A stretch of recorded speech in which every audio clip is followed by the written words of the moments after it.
Wasn't bluffing when I said I had eyes on Noma's daughter, Anya. Anya's the only thing that Noma gives a fuck about. We take her and we take the upper hand. That's it.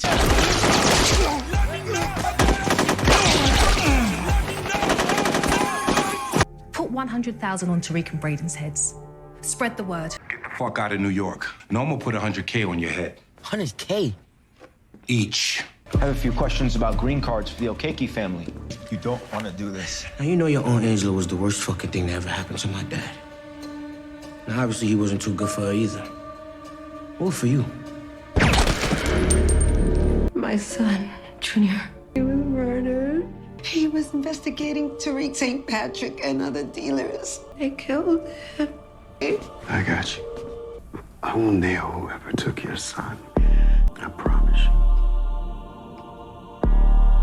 What's the deal, YouTube? What's good with y'all? What's up with everybody? I'll go by the name of DC, and in today's video, I'm going to be recapping Power Book 2 Ghost Season 4, Episode 1, and let y'all know how I felt about the episode overall. If this is your first time coming across my channel, and you like the videos I upload and create, hit that like button to help this video get recommended across the algorithm. Hit that post bell notification button to get notified every time I upload a video. And also, leave your thoughts and theories down below in the comment box, and y'all let me know how y'all felt about the episode overall, as well as y'all Season 4 predictions and theories. Now, overall, Episode 1 was fire. Hands down, this was probably one of the best season openers I'd ever seen out of all the spinoffs in the Power universe. From the beginning to the end, this episode was lit. This was a great episode, bro. I'm not gonna front. Tariq and Brayden was really stepping on shit in this episode. Shout out to your boy Tariq. Tariq was the MVP in this episode, bro. I'm not gonna lie. He was moving just like his daddy in this episode. Even when his back was against the wall, Tariq still figured out a way to maneuver through all the situations that was coming at him and neutralize all the threats that was trying to take him out in this episode. Now, I gotta start this recap off talking about your boy Agent Young. Your boy Agent Young got his head knocked off in this episode. Your boy Tariq smoked Agent Young in this episode, and I'm not gonna lie, Junior earned his death in this episode by going after Tariq,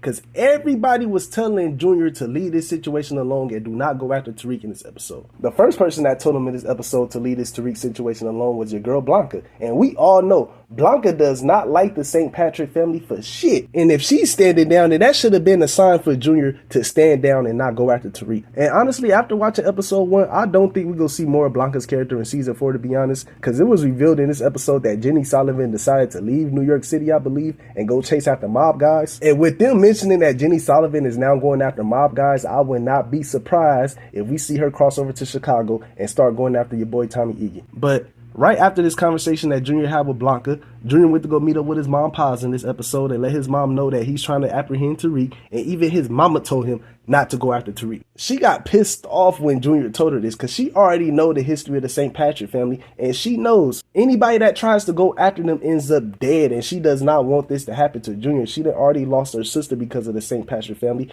and she ain't trying to lose her son because of them. But it's a little bit too late now, because Junior just insisted on going after Tariq, and that's what he did in this episode. He ended up running into Tariq at Stansfield when Tariq was at Stansfield trying to get some money for him and Brayden so they could leave town. And while Brayden and Tariq was walking through the parking garage at Stansfield, Agent Young came out the cut telling Tariq that he knows who he is, as well as Brayden, and he has some questions to ask Tariq in regards to the green cards that Rashad Tate helped Tariq get for Obi's family. And we also found out in this episode what Sax left for Junior on this flash drive device that he gave to him in the season 3 finale. And on this flash drive device, it had information about Rashad Tate helping Tariq get green cards for Obi's family, which I did not understand, bro, because not like that. Correct me if I'm wrong, but last time I checked, Cooper Sax died in episode 8. Tariq asked for these green cards for Obi's family in episode 9. So how the hell was Rashad Tate able to tell Cooper Sax about this if he got smoked in episode 8? Y'all let me know down below in the comment box if I'm tripping or not, but I don't recall Rashad Tate meeting up with Cooper Sax after episode 8, but that's what was on the flash drive device that Sax left for Junior in the season 3 finale. And Junior also was able to put 2 and 2 together and figure out that Tariq is working with Noma. And he revealed to Tariq that he's looking into Noma's organization, which was dumb as hell. Like, Junior was running his mouth too much. He was telling Tariq too much information in this episode. But before he was able to say anything else, one of Noma goons come out from the opposite side of the garage and start shooting at Junior, Tariq, and Brayden after Noma put a $100,000 bounty on Tariq Tariq and Brayden, which I'm going to talk about later on in the video. But he came out the cut and started shooting. He wasn't able to kill nobody though, because he ended up getting smoked by Junior. But Tariq and Brayden was able to neutralize Junior and knock him to the ground after your boy Brayden hit him across the head with the pistol. And with Junior revealing all this stuff to Tariq that he's been investigating Noma's organization and he knows that Tariq and Noma is working together, Tariq came up with a plan to force Noma to call a temporary truce against him and Brayden so Noma wouldn't take them out. And that's what he did. He had Brayden take the phone off of Noma's henchman. He called Noma from the henchman's phone and he told Noma straight up, Junior is looking into you and your whole entire organization. He like, look here, bruh, this nigga know too much about you and your organization. He's a DEA agent as well, and I could take him out for you so he doesn't investigate you or your organization. But in return for this, I'm gonna need you to call off your goons and agree to a truce. And when Noma heard this, she got pissed the hell off because Tariq really had the upper advantage against her in this episode. Because she knew if she take out Tariq, it's not going to go in her favor. And it's bad enough she can't leave the country and go back to Italy because the police is investigating her ex-husband's murder, who is Francesco Lombardi. We saw Noma take him out in season 3. So with the police looking into his murder, she had to agree to this truce. She told Tariq like, all right, bro, we could agree to a truce for now, but at the same time, I don't want to hear nothing about you moving weight, bro. Like, you can't even move a Xanax pill. Right after Tariq made this deal with Noma to cause a truce between them two, Tariq ended up smoking Agent Young. He told him straight up before he took him out, yo, Aunt Angela was the worst thing that ever happened to my dad. And obviously he wasn't too good for her either, as well as you. And he boomed that nigga right afterwards. And honestly, that's what Agent Young get, bro. You bought this on yourself. You should have listened to your mama and Blanca when they told you not to go after Tariq. And now you about to be reunited with your auntie Angela. And when you get up there, tell her I said hi too. And the way Tariq was able to get away with this murder was something else, bruh. Because he made it seem like it was a school shooter that came on the Stansfield campus and took out your boy Junior. Because with Noma Goon being dead in the parking garage, your boy Tariq put the blame on him. He told the police he saw Noma Hitchman take out Junior, and he grabbed Junior's gun and took out Noma Hitchman after he saw him take out Junior. Which is a crazy story now to think about it, but hey, it is what it is.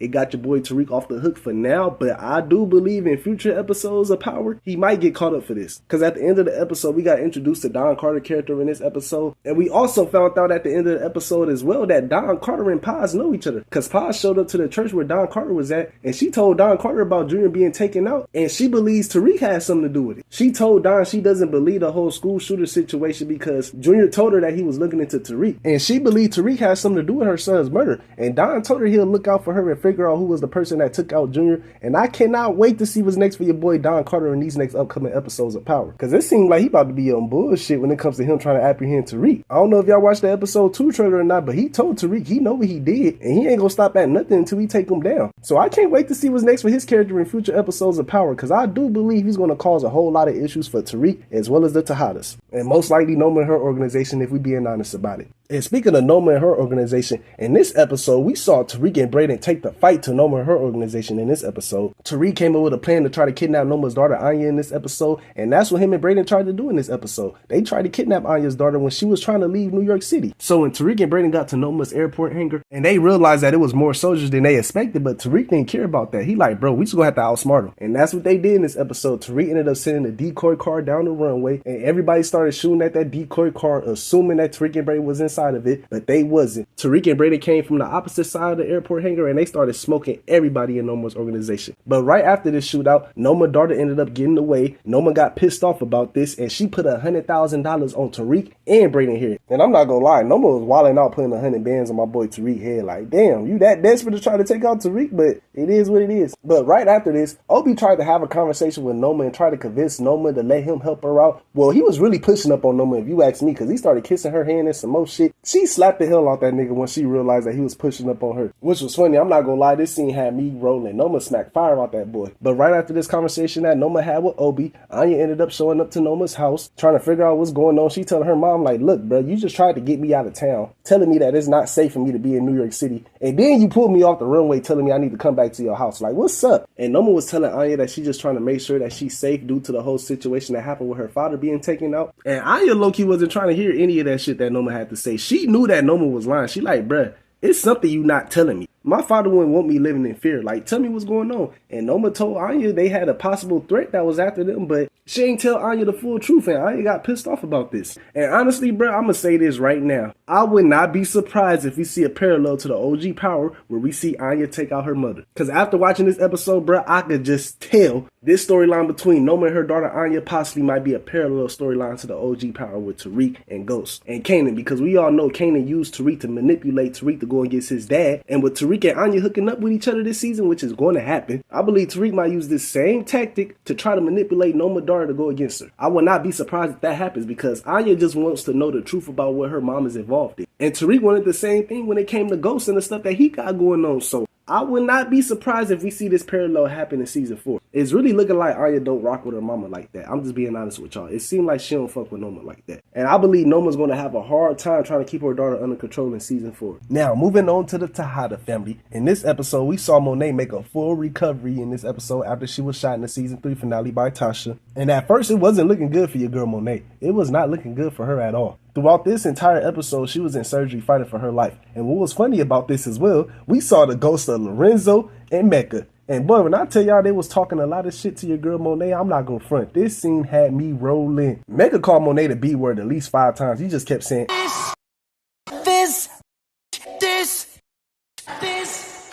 Like, I swear to God, bro, he was calling Monet out of her name multiple times in this episode. We even saw the ghost of Zeke in this episode as well. Your boy Zeke returned in this episode as a ghost, and he had some words for Monet in this episode as well. And it was just crazy how we saw the ghost of Lorenzo, Mecca, and Zeke in this episode, and Monet really had something to do with all of their deaths. That's what's crazy about this shit. But Zeke popped up in this episode. He had some words to say to Monet, and Monet wanted to know if it was possible if Zeke could forgive her for everything that transpired in his life. And she also wanted to know if it was possible if Zeke could give her a second chance to do right by her family. And Zeke told her that ain't up to him. And it really wasn't up to Zeke if Monet survived or not, but we all knew Monet was going to survive. We all knew she wasn't going to die. I mean, she should have died in the season 3 finale, to be honest, because Tasha lit her the fuck up. But she is alive. She is here to stay. And the first thing she asked her kids when she woke up out of that coma is who shot her. And only if Monet knew that her kids is the reason why she in this hospital bed in the first place. Well, Drew and Diana, I can't blame your boy Kane for this one, but yeah, Drew and Diana, y'all definitely the reason why Monet is in this hospital bed. And she told them too. She like, find out who tried to take me out. Like, I want answers. I want to know the person that shot me. And I can't wait to see Monet's reaction when she found out that Drew and Diana was the ones that tried to take her out. I swear, man, Monet is going to lose it when she found out Drew and Diana tried to take her out. And what's messed up about this whole situation is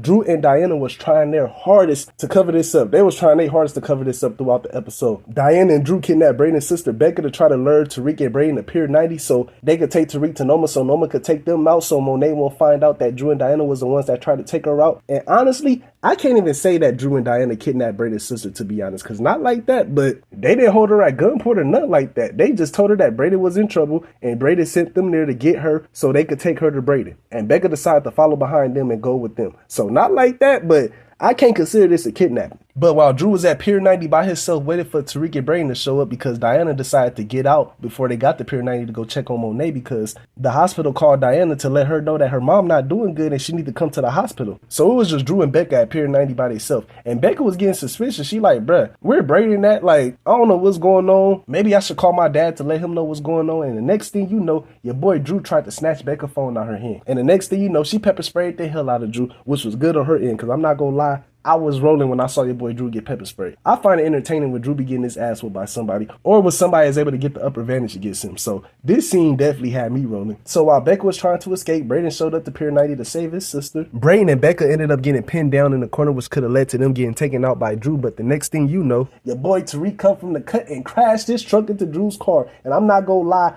I was hoping to see Tariq and Brayden whoop Drew ass. I really wanted to see them two put the paws on Drew, bruh. I was hoping to see them two whoop Drew ass, but they didn't beat up Drew, unfortunately, in this episode. Your boy Tariq did shoot at him, though. And he was telling him, too, what you think Monet gonna do when she find out the truth? What you think Kane gonna do when he find out the truth? Like, bro, you and your sister ain't safe when the truth is revealed. Which is true, because when the truth is revealed, boy, oh boy, oh boy. Monet gonna be on Drew and Diana's head when she found out that them two tried to take her. But Tariq and Brayden was able to save Brayden's sister Becca in this episode. Brayden's dad was waiting at the door for Brayden and his sister, and he started tripping on Brayden. He was pissed off at Brayden because of the situation that happened earlier in the episode with Kane coming to the Weston's house looking for Brayden, and while he was there, your boy Kane almost beat Trace within an inch of his life. He called Brayden a white monkey in this scene, which pissed me the fuck off. I'm not gonna lie, bruh. I really wish Brayden would have punched his daddy in his mouth, because Brayden's dad was being hella racist in this scene, bro. And he told Brayden he wasn't his son anymore, which was foul to say. Like, come on now, bruh. You can't be disowning your own son due to the choices that he's making. Like, I get it, you know what I'm saying? Brayden might not be making the best choices in your eyes, but at the same time, he's still your son at the end of the day. And even Brayden's sister Becca was telling her father this. She like, bro, you tripping. That's your son at the end of the day. Like, you need to chill out. But Brayden's dad wasn't trying to hear any of that shit. He told Brayden no come back to the house and to stay away from him and the rest of the family. Now, coming back around to Kane's character, because I do need to talk about Kane In this episode, we saw Kane get played by Effie once again, and bruh, at this point, I'm starting to believe that Kane like getting played by Effie. Cause for him to tell Effie in the beginning of the episode that he knows that Effie is out for her own self, and for him to be keeping Effie close by knowing that Effie is out for her own self, like come on now, bruh. I can't keep giving Kane a pass for this one. He's literally sitting there letting Effie play him like he ain't nothing. And that's what she did in this episode. She played him again like he wasn't nothing. Cause in this episode, Tariq and Brayden went to Stansfield to pick up some money so Tariq and Brayden could get out of town. After Davis called Tariq and told Tariq that Noma put 100 bands on him and Brayden's head. So Davis informed Tariq about this, which led Tariq and Brayden to going back to Stansfield to try to pick up the money that Tariq had stashed there. And while they was walking through the Stansfield campus, Brushandria ended up seeing Tariq and Brayden and she tried to speak to them, but Tariq and Brayden didn't say nothing back to her. And the next thing you know, Agent Young approaches Brushandria and her friends asking questions about Tariq and where he at. And Brushandria told Jerry that she could tell he a cop and she already know what time it is with him. So a couple minutes later, Brushandria ended up bumping into Effie on the Stansfield campus when she was walking through there with Kane. And Brushandria asked Effie was Tariq in trouble because the feds just came up here asking about him. And she also revealed to Effie that Tariq was on the Stansfield campus and she ain't let the police know about it. And when Kane heard this, he was like, oh, bet, bruh. He grabbed Effie real quick. He was like, bruh, you know that $100,000 bounty that's on Tariq and Brayden's head? Yeah, we about to claim that. So Kane put the word out to Noma that Tariq and Brayden was at Stansfield, and Noma put the word out to all of her henchmen in New York City that Tariq and Brayden is at Stansfield and she got a $100,000 bounty on each of them. But while Effie and Kane was walking through the Stansfield campus looking for Tariq, Effie ended up texting Tariq, telling Tariq that Noma and her goons know that he's at Stansfield and they're trying to kill him. Literally backdooring Kane so she could save Tariq's life. And Kane almost had the opportunity to get at Tariq too. He saw Tariq walking through the Stansfield campus, but your boy Tariq always got a plan in motion because he already knew after Effie sent him this text letting it be known that Noma and her goons was trying to kill him, he assumed that Drew could possibly be there on the campus too trying to take him out. And he was right about that because Drew was on the Stansfield campus trying to take out Tariq. But Tariq called Drew and he told him straight up, he like, look here, bruh, Kane is chasing me through this campus and Noma just called the temporary truce between us. If you don't want me to tell Kane that you and Diana was the one that tried to take out Monet, get him to stand down. And when Drew heard this, he had no other choice but to get Kane to stand down. And he told Kane to stand down when he was having a conversation with Kane and Effie when they was looking at Tariq talking to the police about Agent Young's murder. He told Kane that Diana got it wrong, Tariq wasn't the one that tried to take out Monet, and he needs to stand down. And when Kane heard this, he knew something was off. He was like, bruh, I'm not buying that. I know something is up and I'm going to get to the bottom of this. As well as figuring out if Effie and Tariq is still working together or not, because when Kane, Effie, and Drew was staring at Tariq and Brayden while they was talking to the police, Kane noticed the looks that Effie and Tariq was giving each other in this scene right here. And I'm pretty sure eventually at some point he's going to put two and two together and figure out that Effie is still working with Tariq. I'm pretty sure Kane is going to find that out in the future episodes of Power, but at the same time, bruh, how is Kane going to handle Effie when it's all said and done? Because Effie just can't keep getting away with backdooring people. Eventually, she's going to have to suffer some consequences and repercussions for her actions. She just cannot keep getting away with backdooring people. So I can't wait to see how Kane is going to handle this situation with Effie, as well as handle this situation with Drew and Diana when he found out that Drew and Diana was the ones that tried to take out Monet. But other than that, I ain't really got too much else to say about this episode. If I did forget anything in regards to episode 1, please let me know down below in the comment box. This episode was fire. I cannot wait to see what's next for these next upcoming episodes of Power. But if you like this video, make sure to hit that like button to help this video get recommended across the algorithm. Hit that post bell notification button to get notified every time I upload a video. And leave your comments and theories down below in the comment box. Other than that, I ain't got too much else to say. Thank you to everybody that's been supporting my channel. I appreciate each and every one of my subscribers. Words cannot explain how grateful I am for y'all. Much love to everybody that's been rocking with your boy and supporting me. I'm going to get at y'all later, man. Much love to y'all. I'm out. I'll see you guys next time. Y'all take care. Y'all be safe and God bless.